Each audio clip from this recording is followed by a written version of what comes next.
update natin para sa lagay ng ating panahon ngayong tanghali po ng September 18, 2024 na kung saan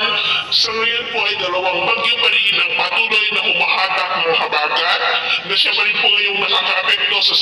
Central Luzon, Southern Luzon, Visayas at Mindanao. Una na po dyan ang dating bagyong si Hinel na nasa labas na po ng ating area of responsibility na dyan na po sa may South China Sea at tinutubog na po ang Vietnam at ang bagyong si Pulasan ay nandito na po sa loob ng ating area of responsibility at tinawag na po sa local name na bagyong Helen. Lumakas na po ito, nasa typhoon category na nataglay ang lakas ng hangin na umaabot po sa 120 kilometers per hour na kumikilos po pa northwestward sa bilis po na 25 kilometers per hour. Wala po itong direktang epekto sa ating bansa, nandiyan lamang po sa northeastern Cape boundary at siglang lalabas na rin yan dito sa ating area of responsibility hanggang mamayang gabi at tutumbukin naman po ang eastern part ng China. Ang habagat po ay patuloy pa rin na makakapekto dito sa ating bansa hanggang sa susunod na mga araw at next week ay unti-unti na po yan nahihina at malapit na po tayo natutungo sa transition period ng amihan season.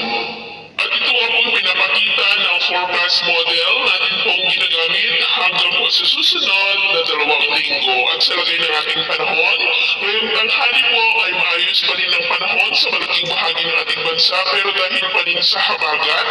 ay maulap ang kalangitan with isolated rains sa ilang bahagi ng Cagayan Valley, Central Luzon. Ito pong malalakas na ulan dyan lalo na sa may Bataan, Bulacan, Metro Manila, Calabarzon, Mimaropa, ilang bahagi ng Bicol Region at maulap ang kalangitan with isolated rains sa ilang bahagi pa ng Panay Island,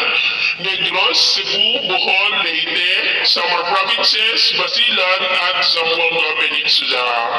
Sa susunod po namang oras ay posible pa rin ang malalakas na ulan dyan sa ilang bahagi ng Central Luzon, Metro Manila, Calabarzon, Mimaropa at maulap ang kalangitan with isolated rains rin sa ilang pang bahagi ng Ilocos Region, Cordillera, Cagayan Valley, Bicol Region, Western Visayas, Cebu, Eastern Visayas, Zamboanga Peninsula, Northern Mindanao, Surigao del Norte at Sorsogon. Kaya mag-ingat po tayo sa mga banda po ng mga pagbaha at pagguho ng lupa.